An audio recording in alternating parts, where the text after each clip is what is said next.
民健康署针对着儿童青少年的视力监测调查，结果国小1年的新生有将近2成来近视，6年的有7成来近视。台南市北区的文苑国小特别邀请到台南市甲这个高雄市这个验光师工会来举办着儿童爱健康闯关的活动，要来教学生囡仔安怎照顾家己的目睭。 想要漂变近视，自细汉就爱有好的惯势。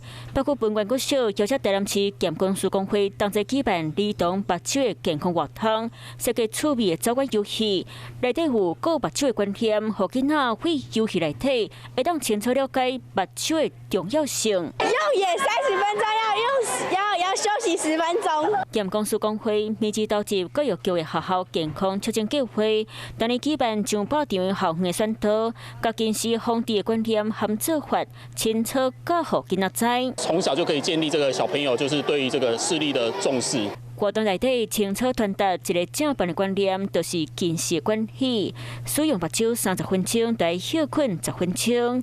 大家伫路口活动超过2点钟，让囡仔有正确的保健观念。 Hello， 我是庄宇杰。想要抢先掌握最及时的新闻资讯吗？赶快订阅、按赞、开启小铃铛，锁定华视新闻 YouTube 频道。